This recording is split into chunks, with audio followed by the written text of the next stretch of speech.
Welcome to the Global Risk Podcast from Solace Global. This is your weekly global intelligence briefing, covering the key geopolitical and security developments shaping the world. In the Americas, we look at the arrival of a U.S. carrier strike group in the Southcom area of responsibility, a move that increases Washington's strike capability and raises the risk of escalation with Venezuela. In Europe, the Middle East and Africa, we assess Russian strikes on Ukraine's energy infrastructure that have caused mass blackouts, Syria's entry into the global coalition against ISIS, and Iraq's parliamentary elections, where a slow and complex government formation process is likely to increase instability. And in Asia-Pacific, we cover the suicide bombing in Islamabad, the vehicle explosion in Delhi, widespread unrest in Bangladesh ahead of the Sheikh Hasina verdict, and renewed clashes on the Thailand-Cambodia border following a landmine incident. Expert insight, clear analysis, and the context you need, all in one concise briefing. We begin in the Americas, where the arrival of a U.S. carrier strike group near Venezuela has raised concerns over escalation. On November 12th, U.S. Southern Command, Southcom, announced that the USS Gerald R. Ford carrier strike group had entered its area of responsibility and joined the U.S. Fourth Fleet after crossing the Atlantic Ocean. The strike group transited the Strait of Gibraltar on November 4th and loitered off the coast of Africa for several days before proceeding westward. The Pentagon stated that the enhanced force posture will bolster U.S. capacity to detect, monitor, and disrupt illicit actors, adding that all deployed assets are operating under a joint task force tasked with dismantling transnational criminal organizations. The carrier strike group will strengthen Southcom's ability to identify and interdict vessels suspected of smuggling narcotics from Venezuela, while also significantly expanding its capacity to strike land-based targets inside the country.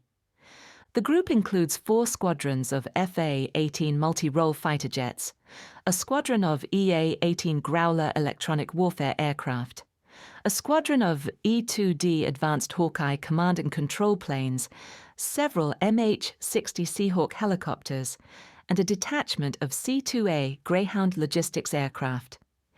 It is further supported by 3 Arleigh Burke-class destroyers, which provide enhanced air defense coverage and land attack cruise missile capability. Now, our intelligence team's assessment. The exact position of the USS Gerald R. Ford carrier strike group remains unknown, and the Southcom area of responsibility extends as far east as the Cape Verde Islands, roughly 2,000 miles from Venezuela. This suggests the group may still be several days away from reaching an effective striking distance for land targets on Venezuelan territory. Its arrival follows the recent decision by the U.S. Senate to block legislation that would have prohibited the Trump administration from conducting offensive land strikes in Venezuela without explicit congressional authorization. The bill's rejection has likely left the executive branch with broad authority to strike Venezuelan targets under existing counterterrorism and anti-trafficking mandates, despite bipartisan concerns that such action could violate international law. The delay in the carrier strike group's arrival, the lack of precise positional information, and the consistent framing of the U.S. military buildup have likely been calibrated to preserve strategic ambiguity while increasing pressure on the Maduro regime to step down or offer significant concessions. Washington's next steps will likely depend on how Maduro responds before it commits to politically costly land strikes. Venezuela has countered by launching a new phase of military mobilization and conducting nationwide exercises involving a reported 200,000 troops. These drills have focused primarily on air defense readiness and guerrilla warfare. The aim is likely to project strength and bolster deterrence by signaling to the United States that any intervention would come at significant cost, despite the current U.S. task force being far smaller than what would be required to mount an effective invasion. The Maduro regime is also framing U.S. actions as imperial aggression and using this narrative to rally domestic support. This approach will likely be accompanied by heightened crackdowns on opposition figures, arbitrary arrests, and expanded censorship under the banner of national security to further consolidate power. However, this increased militarization will also raise the risk of miscalculation or unintended escalation, a dynamic that may prove difficult to control or reverse once any hostilities begin. Now turning to Europe, the Middle East and Africa, where Russia's latest wave of strikes has caused widespread power outages across Ukraine. Overnight on November 7th to 8th, Russian forces launched more than 450 one-way attack drones and decoys, along with 45 missiles, killing at least 7 people. The strikes damaged energy infrastructure in Kyiv, Poltava, and Kharkiv oblasts, triggering large-scale power blackouts. On November 9th, the state-owned electricity transmission operator, Ukrenergo, announced that power would be cut for between 8 and 16 hours across most Ukrainian oblasts to stabilize the grid. Another state-owned energy firm, Centrenergo, stated that generating capacity is down to 0. Now our assessment.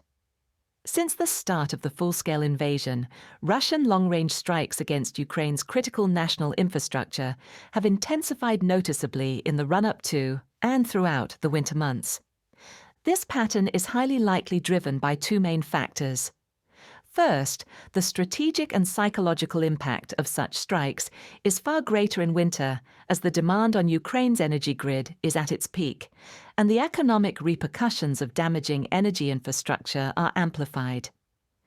The absence of heating is also especially demoralizing for civilians during winters, when temperatures can fall to around -20 degrees Celsius. Second, winter conditions limit the feasibility of large-scale ground offensives. Saturated ground restricts maneuverability, while poor visibility hampers intelligence, surveillance, and reconnaissance efforts. As a result, Russian military planners turn to long-range strikes to maintain pressure on Ukraine, while the pace of advances along the front lines slows.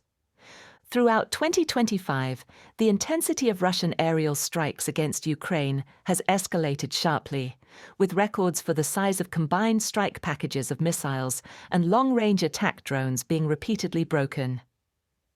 This tempo has been sustained by a significant increase in Russian production of both Shahed-type attack drones and missile systems, almost certainly making the threat to Ukrainian cities far from the front lines the highest it has been since the early stages of the full-scale invasion.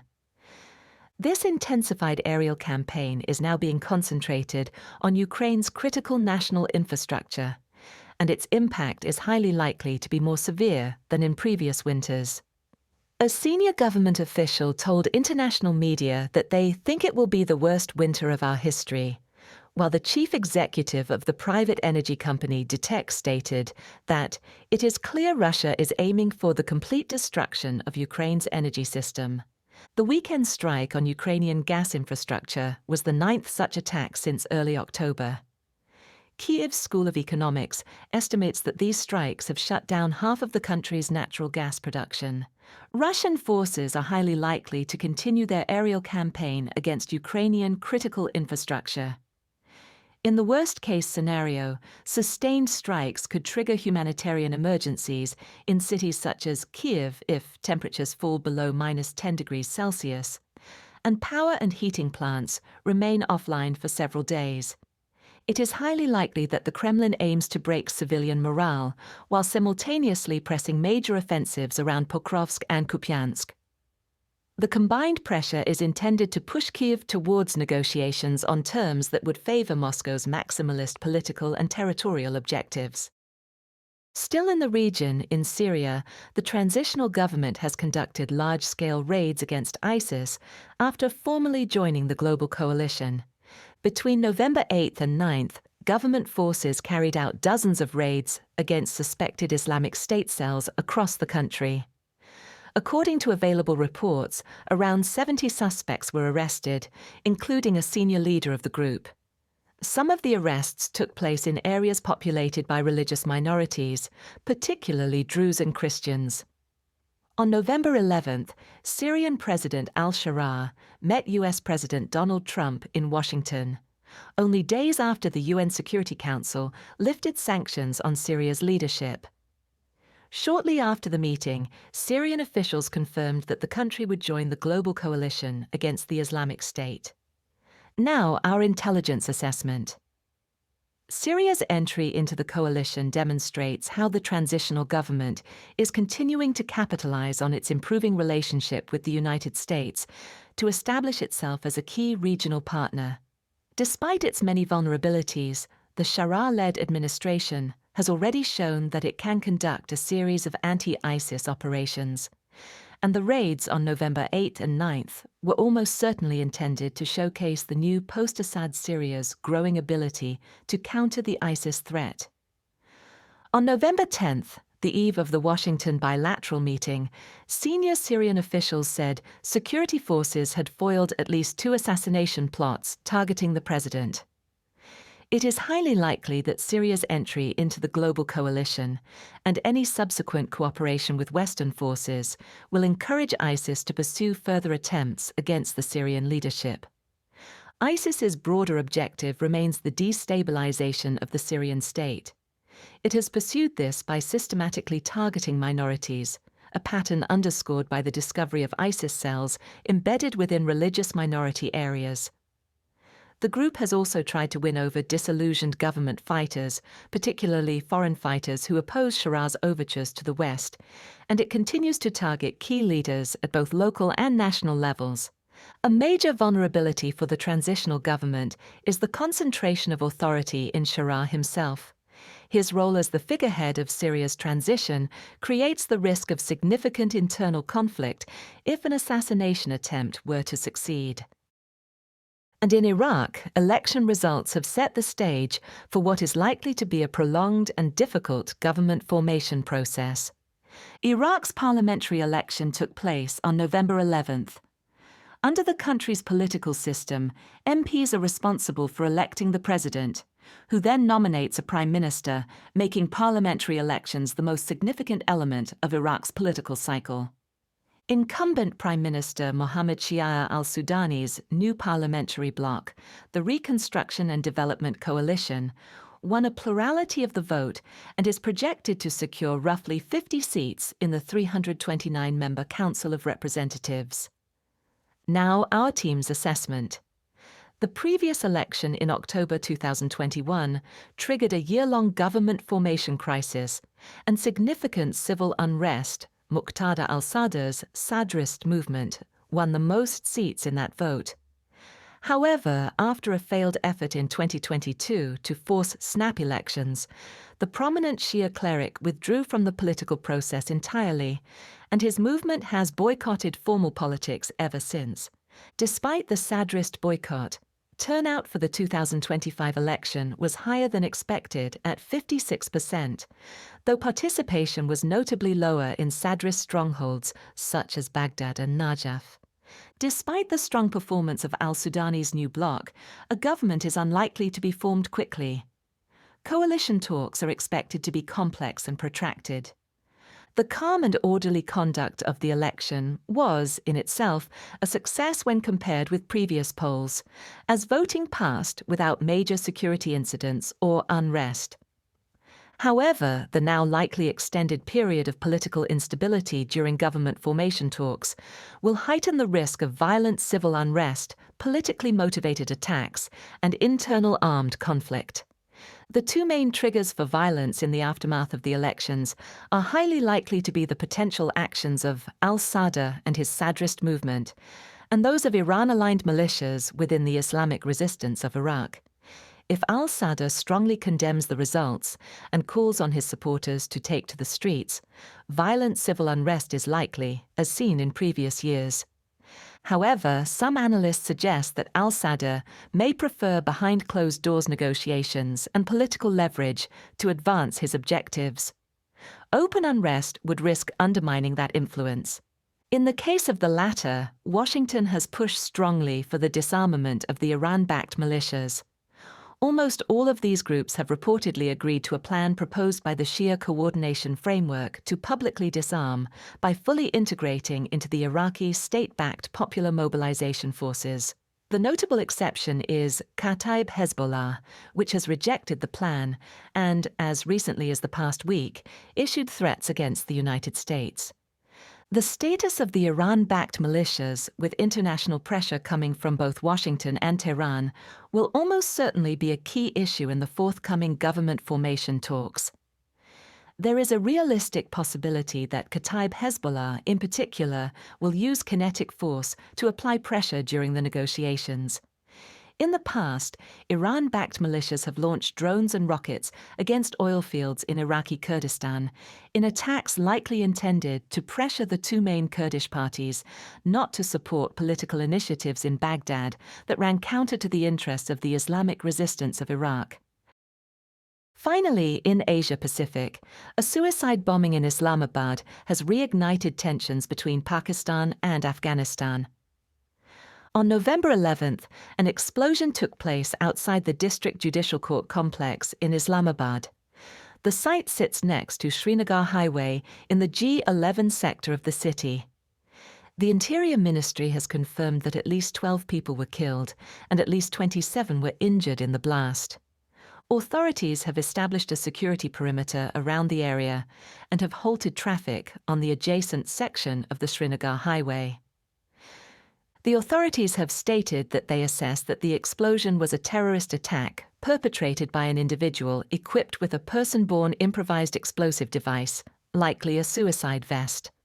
Some unconfirmed testimonies state that the alleged attacker approached the complex on a motorcycle, while the Interior Ministry stated that he unsuccessfully attempted to enter the courthouse.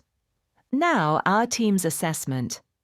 Suicide bombings in Islamabad have become less common in recent years compared with other Pakistani urban centers such as Peshawar and Quetta, which lie closer to the primary areas of operation of militant groups. Islamabad remains the country's most securitized city, with extensive security checkpoints and fortified zones designed to prevent such attacks.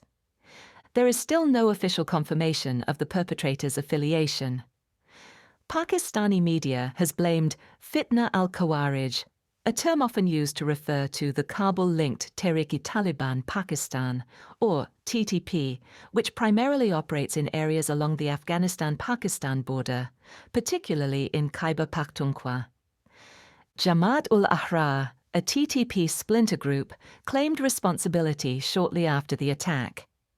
However, there were conflicting statements from TTP's central leadership, which initially denied any involvement the group has since issued its own claim, stating that judges, lawyers and officials who carried out rulings under Pakistan's un-Islamic laws were targeted. The TTP has claimed responsibility for numerous attacks in Pakistan's major cities, including the 2014 assault on Jinnah International Airport in Karachi, a 2017 suicide bombing in Lahore, and a 2023 attack on a police headquarters in Karachi. The group has also targeted Islamabad before, attempting a suicide bombing in the government district in December 2022. In August 2025, Pakistan's intelligence agency announced that it had foiled a planned TTP suicide car bombing.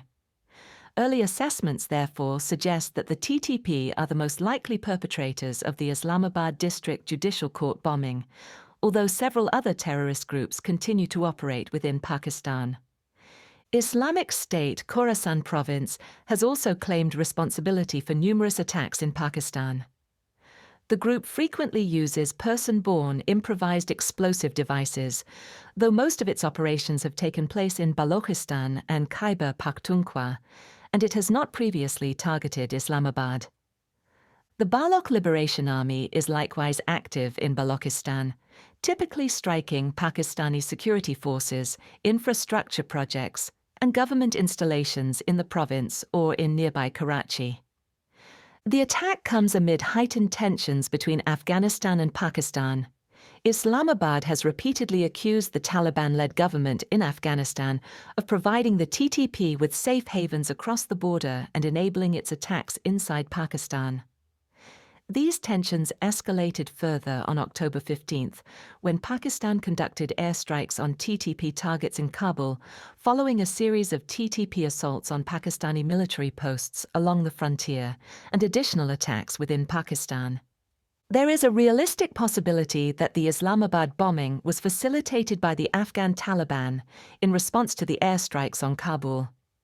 The attack may have been intended to demonstrate the Taliban's ability to strike deep inside Pakistan, despite lacking long-range weapons and airframes. If the attack is confirmed to be the work of the TTP, already strained relations between Pakistan and Afghanistan will almost certainly deteriorate further.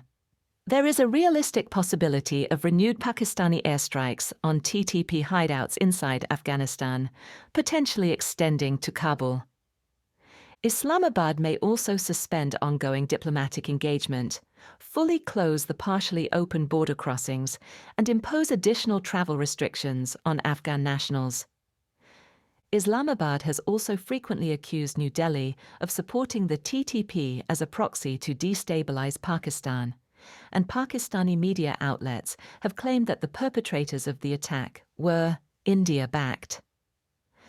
There is a realistic possibility that protests will take place near the High Commission of India in Islamabad, although demonstrations are generally restricted within the diplomatic zone and are likely to face a heavy security presence.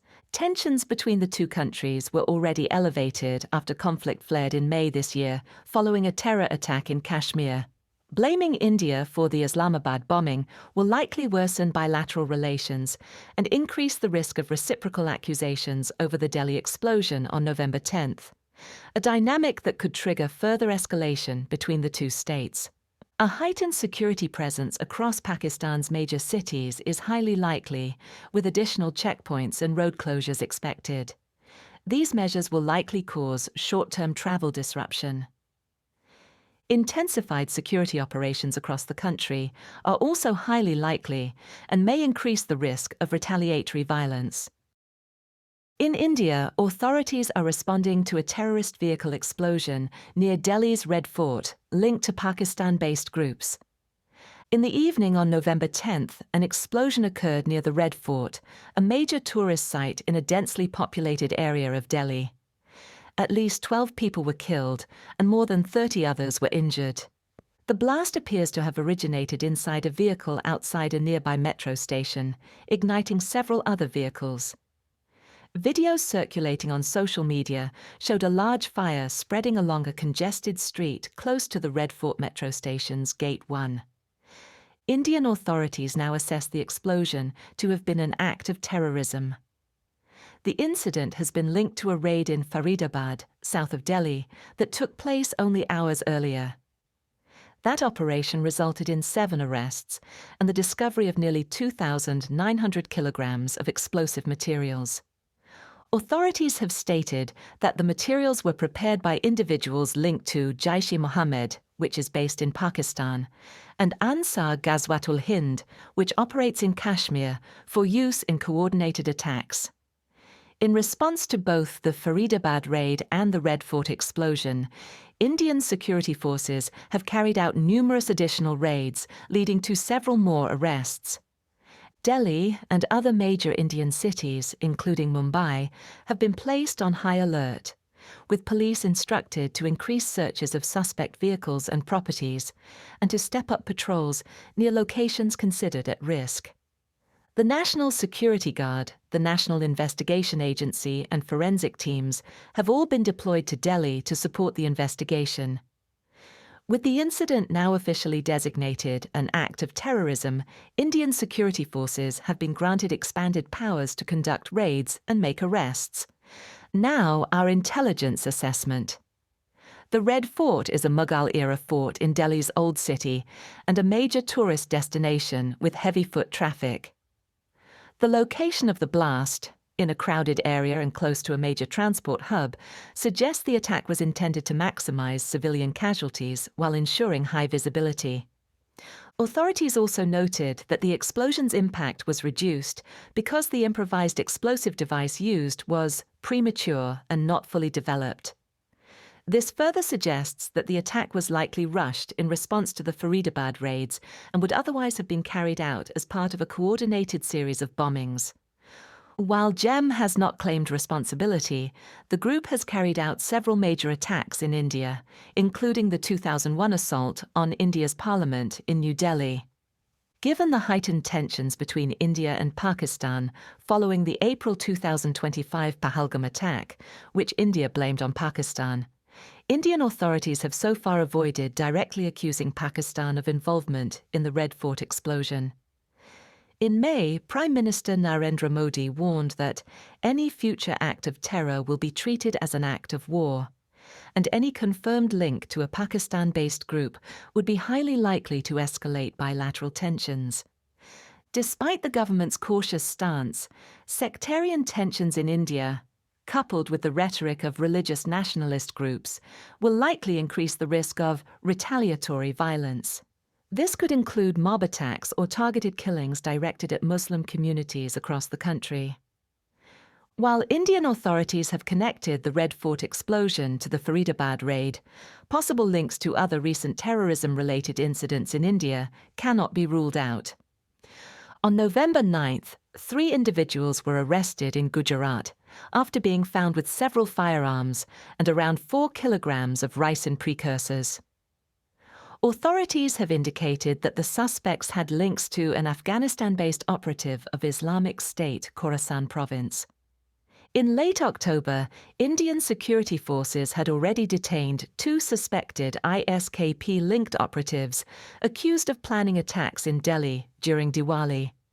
Following the explosion, Indigo Airlines received several bomb threats targeting multiple international airports across India.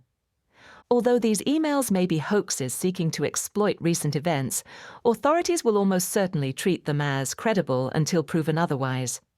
As a result, heightened security measures and associated disruptions at Indian airports are likely to continue for the foreseeable future. There is a realistic possibility of further attacks in the short term. High traffic and high visibility locations in Delhi, Mumbai, and other major cities are likely to be considered primary targets for terrorist groups. These could include shopping centers, transport hubs, places of worship, and major tourist sites, as well as military, police, and government buildings. In Bangladesh, large-scale unrest has followed the announcement of a verdict date in the trial of former Prime Minister Sheikh Hasina.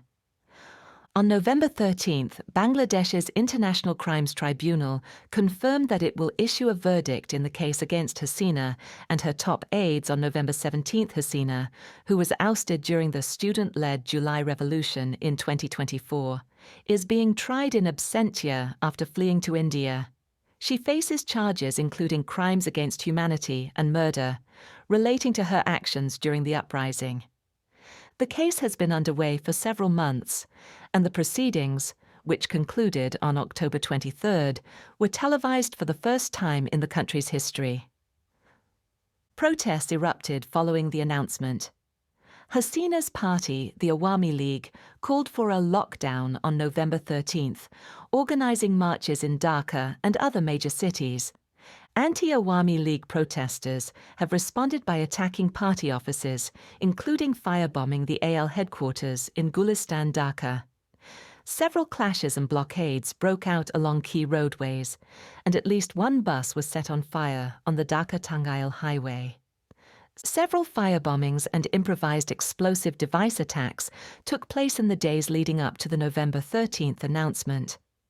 On November 10th, at least 17 IEDs were detonated at locations across Dhaka.